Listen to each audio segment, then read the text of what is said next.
Assalamualaikum warahmatullahi wabarakatuh. Selamat siang. Berjumpa kembali dengan kami di podcast FSPMI Bekasi Official. Edisi hari ini kita menghadirkan dari salah satu pilar FSPMI yaitu Jamkes Watch. Kita langsung saja dengan Bung Nurali ya. Ya. Silakan Bung Nurali, perkenalkan dirinya. Assalamualaikum warahmatullahi wabarakatuh. Salam sehat, salam sejahtera untuk kita semua. Perkenalkan, nama saya Nur Ali, Ketua DPD Jamkes Watch Kota Bekasi. Terima kasih kepada Mbak Wiwik yang sudah mengundang kami kepada DPD Jamkes Watch Kota Bekasi. Ini suatu kebanggaan dan kehormatan buat kami karena Jamkes Watch juga bagian dari pilar FSPMI, KSPI, dan saya Partai Buruh. Semoga dengan pertemuan ini, pembincangan ini tentang kesehatan, kita bisa terus berjuang untuk mengawal jaminan kesehatan nasional. Sesuai Undang-Undang 40 2004, Sistem Jaminan Kesehatan Nasional, dan Undang-Undang 24 2011 Badan Penyelenggara Jaminan Kesehatan Nasional. Di situ sudah jelas aturannya, kita terus mengawal jaminan kesehatan nasional khususnya yang ada di Kota Bekasi dan umumnya seluruh daerah. Oke, Bung. Tadi sekilas ya tentang Jamkes Watch itu apa ya, gitu ya. Ada nggak sih sejarah berdirinya Jamkes Watch itu seperti apa kira-kira? Ya. Sampai Jamkes Watch itu dianggap penting, dia harus hadir gitu di tengah-tengah masyarakat, khususnya kaum buruh.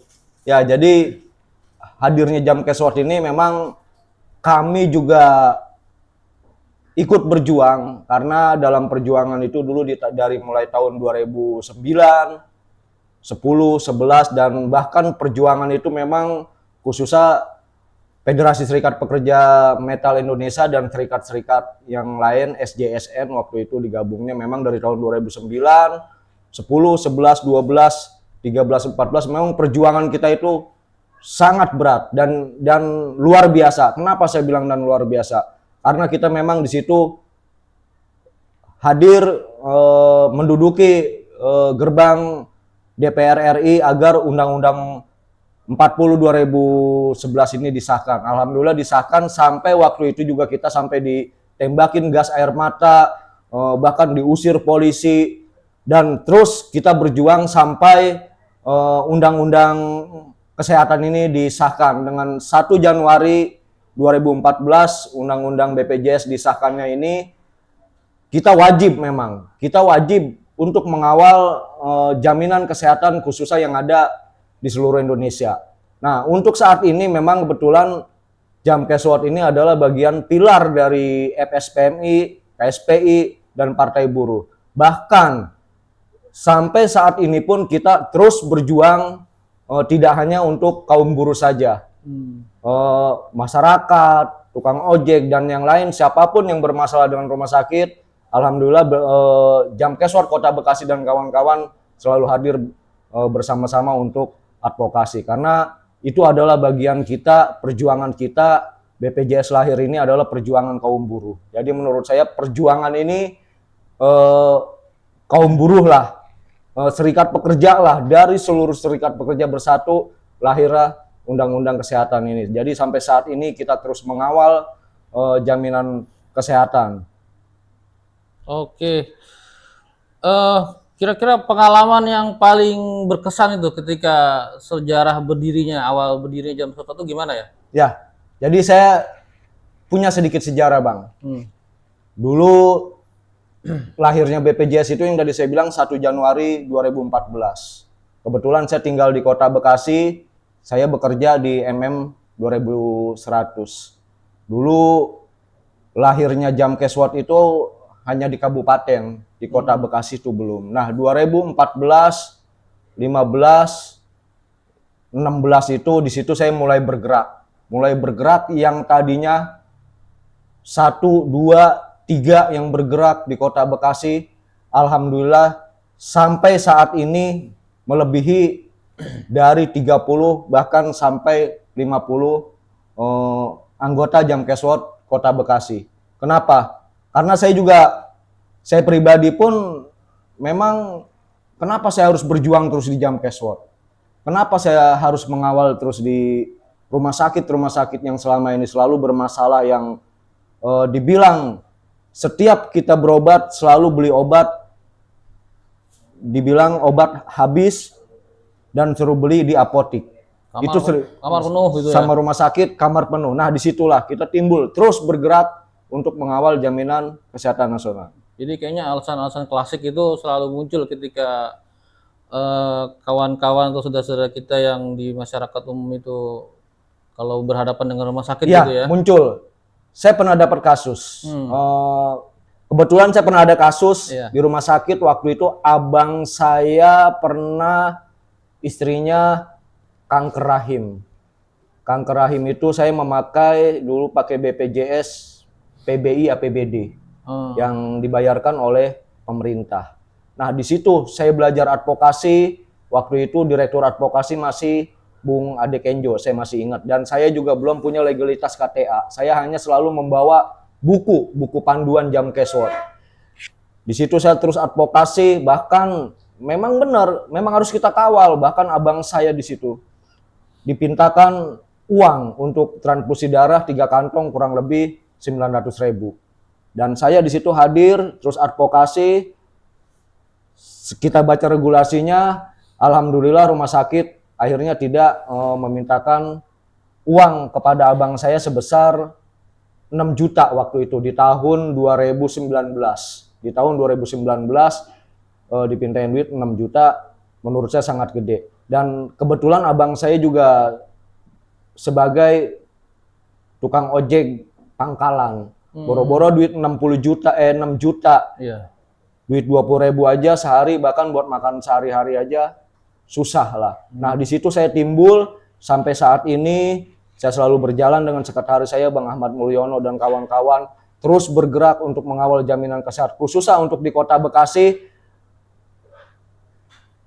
Nggak aman sih ya, nggak aman. Karena kalau dibilang aman ya memang kami dan kawan-kawan selalu hubungan baik dengan rumah sakit. Kita sering audensi ke rumah sakit, ke dinas kesehatan, ke dinsos, bahkan ke kantor BPJS. Kita selalu audensi. Karena kenapa? Karena dengan adanya kita audensi itu, permasalahan yang ada di tingkat rumah sakit ketika ada pasien bermasalah, kita selalu komunikasi, koordinasi, alhamdulillah bisa clear.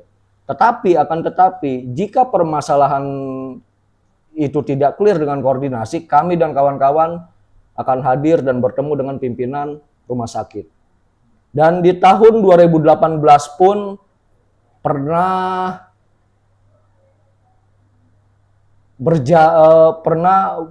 memperjuangkan Bung Ade Kenjo waktu itu 2018 untuk memperbaiki BPJS Kesehatan. Karena waktu itu 2018 pelayanan masih sedikit semraut ya Bang. Iya. Sedikit semraut, nggak kayak sekarang.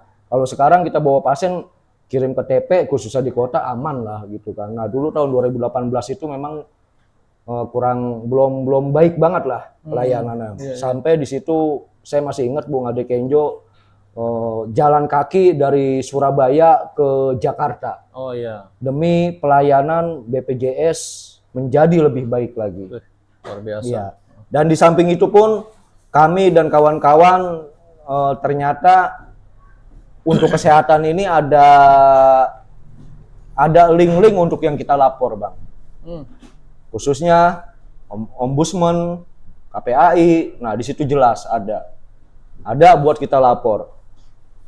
Kenapa Ombudsman? Ombudsman itu udah jelas buat pelayanan publik. Oh, iya. Ketika kita ada permasalahan di rumah sakit sewenang-wenang dan tidak melayani dengan baik, kita bisa buat kronologis. Ternyata semua itu ada jalannya.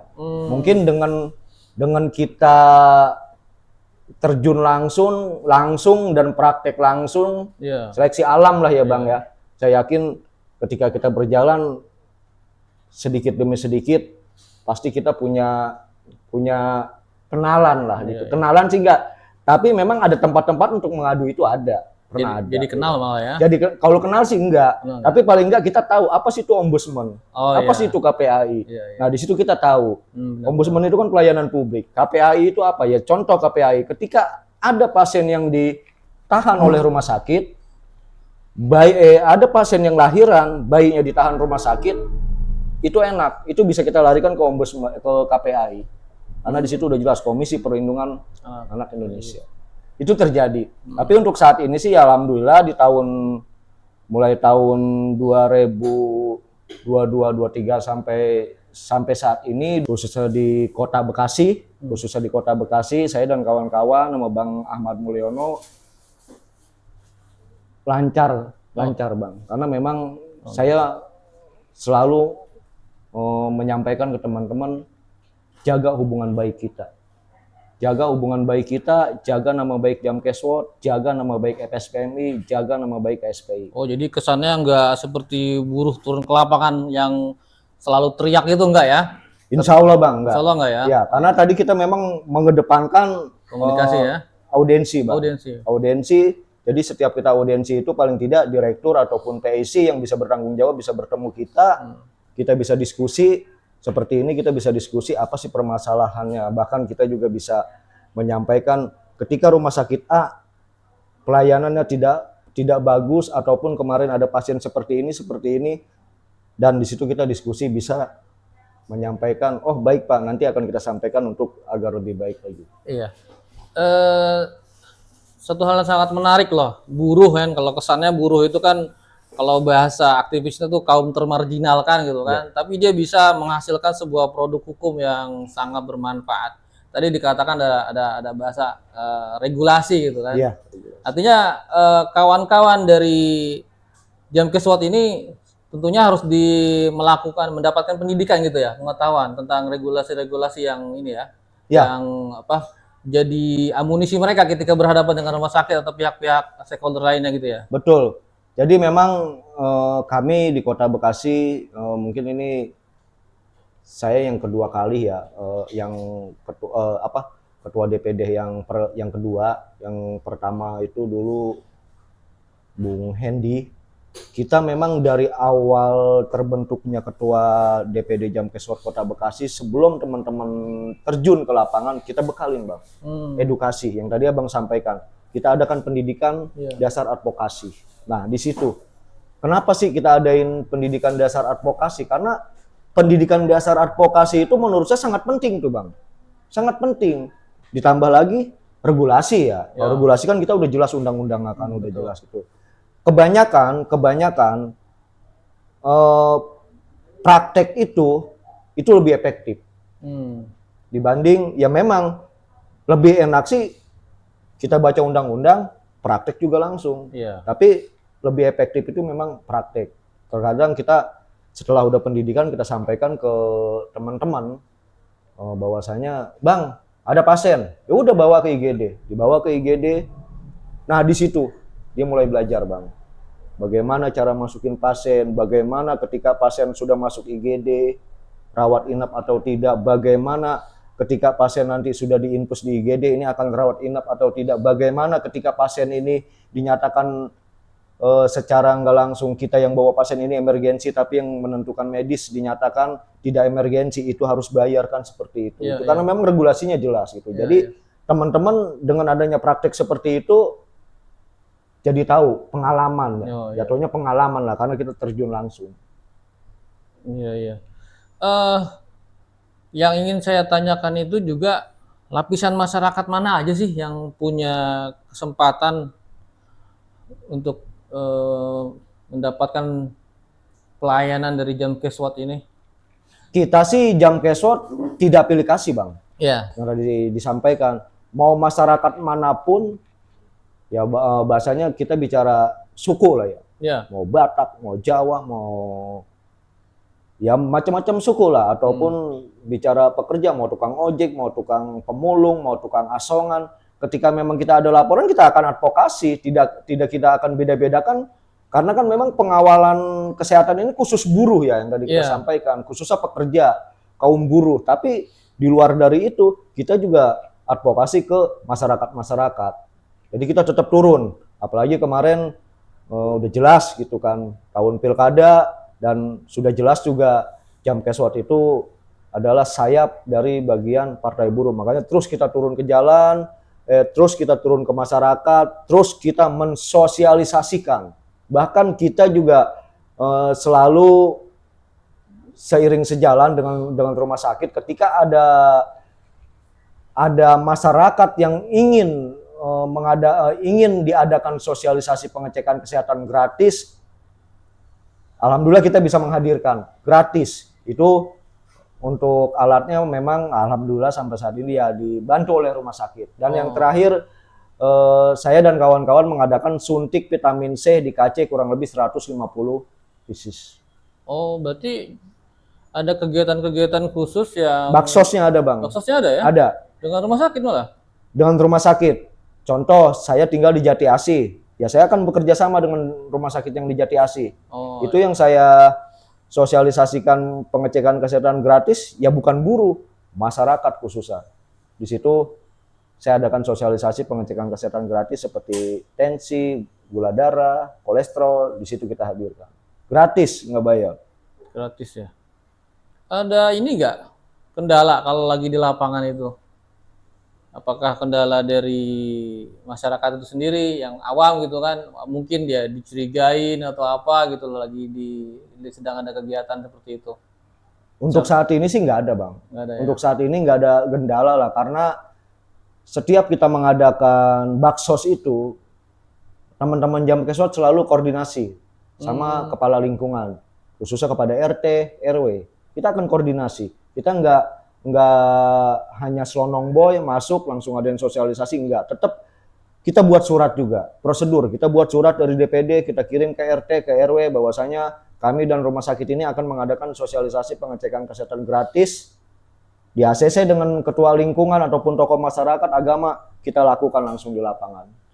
Gimana kalau nih yang kondisinya urgent gitu?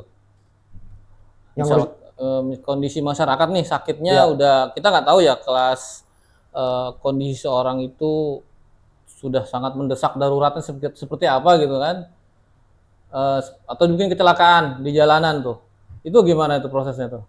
ya, kalau kecelakaan di jalan kan sifatnya itu udah pasti emergensi lah ya. Contoh lah, misalkan kita jatuh ke kecelakaan tunggal ataupun kecelakaan ada lawan ya. Apalagi sampai pingsan ataupun sampai parah, ya itu udah aja langsung bawa ke IGD, pasti akan ditangani. Yang penting di situ masuknya, karena kalau kecelakaan itu memang ketika kita kecelakaan, terkadang memang masyarakat ini banyak yang salah untuk masuk ke admin, Bang. Contoh misalkan dia kecelakaan, kecelakaan ada lawan lah, jebret, kecelakaan. Bukan kecelakaan tunggal lah ya? Iya, bukan kecelakaan tunggal, jebret, ada lawan, parah, dia daftar BPJS. Itu pasti ditolak sama rumah sakit. Oh gitu. Karena yang mengupper itu bukan BPJS. Jasara harjanya dulu baru masuk. Kita buat LP, laporan, kronologis. Gitu kan, surat dari kepolisian.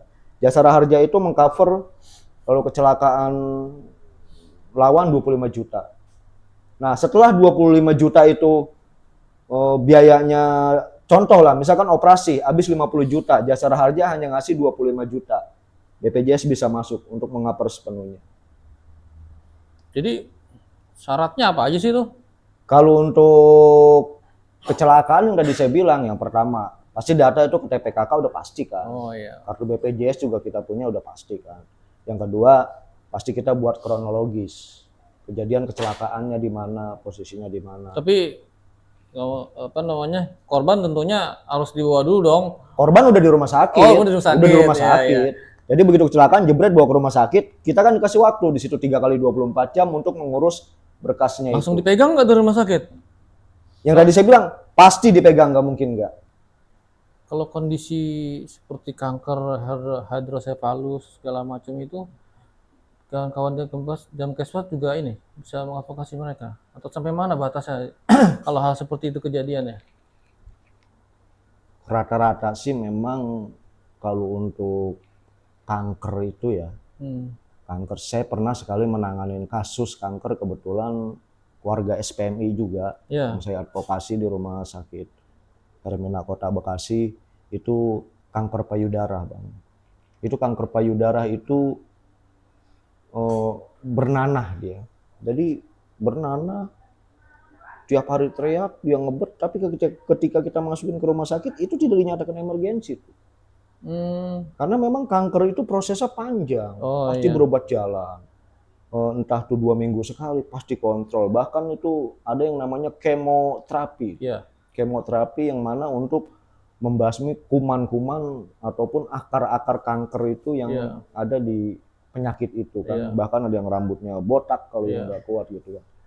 Itu memang nggak lama tuh Bang. Saya setelah advokasi itu saya dapat kabar info sehat, selang 3 bulan 4 bulan akhirnya meninggal. Ya kalau umur sih kita nggak ada yang tahu ya, Iya, itu betul. yang maha kuasa lah, yang tapi kan kita sudah membantu advokasi tentang kanker itu yang selama ini pernah saya jalankan seperti itu. Kemoterapi itu prosesnya lama. Ada kemo ke-1, ke-2, ke-3, ke-4. Kalau misalkan masyarakat yang tidak ngerti-ngerti banget ataupun tidak dikawal ataupun tidak komunikasi dengan kawan-kawan, itu pasti mereka nyerah, Bang. Udahlah, pasrah. Nggak usah berobat. Artinya kawan-kawan Jarum Keswat juga bersedia ngawal tuh perawatan jalan rutin itu. Enggak juga sih. Enggak juga? Enggak juga. Paling ketika ada permasalahannya aja. Oh. Termasuk yang tadi saya sampaikan tadi ini. Pernah begitu mau kemoterapi itu dipintain duit 10 juta. Lah saya bilang, aturan dari mana ini dipintain duit 10 juta pakai KIS PBI gitu kan. Ya akhirnya karena yang tadi saya bilang, kita temui, karena kita juga Jam Keswat ini kan nomor-nomor PIC rumah sakit ini teman-teman pasti megang lah. Oh, iya. Jadi kita komunikasi dengan PIC rumah sakit yang BPJS-nya, kita tanyakan kronologis seperti ini, kok harus bayar, kenapa harus bayar, akhirnya tidak bayar. Yang tadinya 10 juta harus bayar, tidak dikawal dengan kawan-kawan Jam Keswat gitu kan. Dengan kita kawal, kita temuin PIC-nya, kronologisnya kita buat, alhamdulillah. Bagaimana kalau ada proses pengobatan itu dia harus dioperasi? Contohnya Ya, kanker atau apa? Kayak kanker lah misalkan. Atau yang paling ringan, ada contoh nggak gitu? Sampel yang pernah dijalanin ya? Ketika operasi, Iya, operasi apa itu? anggapnya ya usus buntu gitu kan. Iya, yang paling ringan lah ya. Usus buntu atau hernia kan gitu iya. kan. Kebanyakan kan kalau orang kampung tuh pasti hernia lah ya, karena bawa beban berat tuh. Beban hidup ya. Ya tapi kalau untuk itu operasi nggak kecil sih Bang ya, tapi kalau kita lihat kalau kayak hernia ataupun usus buntu itu kecil lah ya. Karena itu saya yakin di rumah sakit tipe C pun bisa. Tapi kalau udah bicara kanker gitu kan, itu kan memang antara rumah sakit tipe B ataupun A, contoh ke Cipto ataupun ke Persahabatan. Karena Kota Bekasi rumah sakit tertinggi ini hanya tipe B. Untuk A-nya kita belum punya. Makanya kita sering rujuk ke Cipto ataupun ke Persahabatan, khususnya yang ada di Kota Bekasi. Oke. Ini kalau saya sih agak perhatian sama kasus ini anak-anak sekarang nih. Mereka banyak umurnya masih muda, masih anak-anak, tapi udah cuci darah ini. Nah, kasus kayak gini pernah nanganin juga nggak tuh? Ya, saya pernah ngawal juga. Waktu itu di Kota Bekasi itu masih pakai Jamkesda. Jamkesda itu jaminan kesehatan daerah. Itu belum ada BPJS ya? Ada. Cuman saya pernah ngawal pasien itu umur kurang lebih 5 tahun. 5 tahun itu udah cuci darah. Bahkan ada yang umur 3 tahun itu ada juga yang cuci darah, Bang. Makanya saya bertanya di situ. Saya bertanya, Bang, kenapa kok anak umur segini udah bisa cuci darah? Yaitu faktornya adalah satu, makanan, Bang. Iya. Contoh, ya kan? Tuh, jajanan-jajanan lah gitu ya. Seblak tuh yang ngeri, seblak. Oh, itu seblak. Anak-anak sekolah itu kan kalau pulang sekolah makan seblak enak banget tuh, beli 20.000. Kita nggak tahu tuh bumbunya apa tuh, apa klamper, apa kita kan nggak ada yang tahu. Nah disitulah timbullah penyakit. Kalau bahasa penyakitnya itu liver lah ya, liver, pembengkakan hati. Ini itu ini ya cuci apa? darah. Dia itu yang sampai ke tahap harus cuci darah rutin ya. Iya, Nah, ini kan ada kaitannya lagi nih dengan ketersediaan darah nih. Nah, ini gimana jam keswat nanganin masalah kayak begini nih? kalau kesediaan darah sih, karena mau jam kesot ataupun FSP ini semua pasti punya grup ya bang. Oh, Contoh misalkan di kota Bekasi ada yang butuh darah, golongan Artinya jam keswat punya alternatif lain ya untuk mencari stok darah ya. paling ke PMI. WMI dulu berarti ya. Iya, PMI. Tapi jika di PMI habis, ya itu yang tadi saya bilang, kita absen. Yang dibutuhkan golongan darah O, nah di situ kita absen. Bahkan kalau hari itu di PMI tidak ada, malam itu harus dibutuhkan darah, harus nyampe 2 kantong, ya udah kita donor. eh Jam keswat ini kan kesannya milik FSPMI ya. Ya, Tapi kita nggak sektarian kan. Orang siapa aja kita advokasi kan ya. Nggak pilih-pilih. tidak aplikasi bang, yang tadi saya sampaikan. Nah, Pemulung aja kita advokasi. atau ada nggak kejadian yang sampai berpikir sampai seperti itu gitu loh? Ini jam keswat nih, oh ini bukan punya ini punya. Atau mungkin mereka masyarakatnya antipati nih, karena kelihatan punya organisasi, Ya, dia bukan merasa anggota organisasi, akhirnya mereka malu lah minimal seperti itu, atau antipati. Ada nggak seperti itu? kemarin ada yang telepon, ada bahasa seperti ini. Kalau jam keswat bisa ngebantu, ini pasien orang gila nih. Mungkin Bang Sekjen Ayon juga ditelepon. Ini pasien orang Ini gila. obatnya penyakitnya gilanya atau orang gila yang sakit nih? Pasiennya ini gila. Iya, masalahnya dia mau diadvokasi Mau pada mau sakit gilanya. mau menyembuhkan sakit gilanya. Oh Bang. gitu. Jadi Wah, luar biasa. sampai ada yang koordinasi begini. Eh, Kalau teman-teman jam keswat bisa nolong, saya akan masuk SPMI. Saya balikin lagi. Dia tidak masuk SPMI pun kita advokasi. Oh, Kita nggak pernah pilih kasih. Iya, Itu kan yang tadi kita sampaikan, karena kita dididik. Jangan pernah pilih kasih. Mau dia serikatnya apapun, mau dia posisinya apapun, yang tadi saya sampaikan, kita selalu advokasi. Nggak membeda-bedakan. Dia anggota kita, sakit kita advokasi. Begitu ada yang lapor bukan anggota kita SPMI, kita nggak advokasi. Enggak. Karena ini bicara hati, Bang. Iya. Sosial lah, sosial. Kita tidak pernah meminta uang dengan pasien. Gratis. Bahkan parkir, makan, ngopi, duit pribadi kita keluar. Waduh. Mudah-mudahan berkah ya. Ya. Amin. Berkah bang, amin insya Allah. Tambah saudara lah. Tambah saudara. Aduh, mantep banget ini ya. Aduh, itu ada yang lucu-lucu nggak sih kalau nanganin kayak gitu? Nah kita kalau udah ngumpul udah kayak main topeng bang. Iya. Kita kalau udah ngumpul udah main topeng udah kayak adem abang aja lah. Kita kalau udah ngumpul ya begini aja bercanda lah. Ngumpul sama sesama relawan sama nih. tim, iya. Sama tim, Di kan? kota Bekasi. Kalau dengan klien, ya kalau klien enggak ya, masih kita ketawa-ketawa, kita berwibawa dikit lah kalau sama klien ya kan. Kita rapi, pakai kemeja gitu. nah, kalau dengan pihak rumah sakit nih, agak tegang-tegang pasti ya.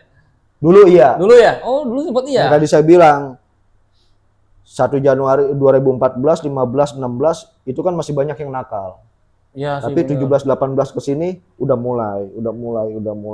Makanya dengan adanya DPD Jam Keswat Kota Bekasi itu kan tadi kan hanya di kabupaten. Lahirnya di Kota Bekasi itu terbentuk kalau nggak salah 2017 DPD Kota Bekasi, yaitu kami selalu dididik, terus beraudensi, silaturahmi dengan rumah sakit, legalitas kita bawa, kita serahin ke rumah sakit, SK kita ya udah nggak ada ini lagi yang tadi abang bilang. Tegang nggak sih? Nggak ada tegang. Karena ya memang ya sehari-hari kita kayak kita udah masuk di rumah gitu.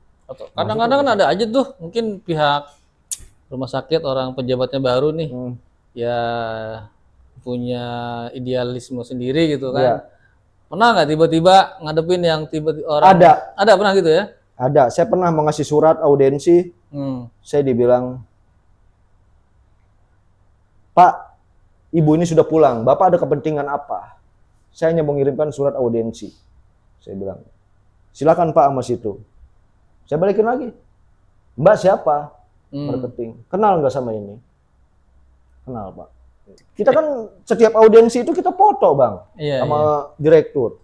Jadi foto itu juga sangat penting menurut saya. Jadi kita pengen foto sama pejabat itu sebenarnya bukan untuk pamer ya kalau menurut Iya. saya ya. Karena itu bukti bahwasanya kita kenal sama direktur nih. Ini foto direktur kan? Iya, Pak. Udah, kiper dia. Berarti pihak rumah sakit juga harus aktif tentang jam keswat ini dong ya? Iya. Jangan terima karyawan baru, dia nggak ajarin tuh gimana Betul. ketemu siapa gitu kan. Terlalu Etika lah ya, itu etika. kan bicara etika. Tapi Memang memang kadang-kadang di rumah sakit itu kalau yang saya alamin ya, emang yang di depannya tuh yang paling galak itu. admin. Admin yang paling Iya. galak bener. Karena dia tidak paham, Bang. Karena tidak paham. Saya dan kawan-kawan sering bilang, yuk kita adain pendidikan dasar advokasi Hmm. sama rumah sakit, ayo. Oh, artinya pihak rumah sakit diajak nih? Kita ajak. Oh, Kenapa? termasuk Karena kan admin tadi ya? kita tahu di bawah yang tadi Abang bilang. Hmm. Di bawah Romano garang-garang, Bang, kan gitu ya. Sebenarnya bukan garang. Mereka kerja nggak ngerti regulasi itu. Iya. Terkadang begitu pasien daftar, Pak, daftar misalkan Sabtu, dikasih waktu sama dia, saya kasih waktu besok Senin terakhir. Kalau bicara aturan 3 kali 24 jam kan, kalau masuk Sabtu, Minggu, Senin, Selasa, berarti Rebo terakhir. Nah, disitulah yang bikin kisruh terkadang, ribut lah, debat lah di situ kan. Karena memang harusnya memang admin dari rumah sakit itu sama kayak di jam keswat, Bang. Harus dikasih edukasi. Saya yakin mereka juga punya edukasi lah. Punya aturan gitu kan. Harusnya dikasih tahu, oh ini aturannya 3 kali 24 jam. Kalau masuk hari Sabtu berarti terakhir hari Rabu. Kan gitu. Tapi itu jarang yang disampaikan oleh direktur. Jarang disampaikan direktur. Jadi timbul kisruh ya, apalagi di hari-hari libur gitu. Ya, macem-macem lah. Ada yang jutek, ada yang lihat. Ya, tapi untuk saat ini di Kota Bekasi, ya alhamdulillah lah, Bang. Karena memang saya selalu menyampaikan ke teman-teman etika yang harus kita pakai dulu. Iya. Saya yakin setiap kita punya etika, diskusi, ada permasalahan kita diskusi, saya yakin masalah itu bisa akan selesai. Bisa akan tersenyum bersama. Iya. Ya.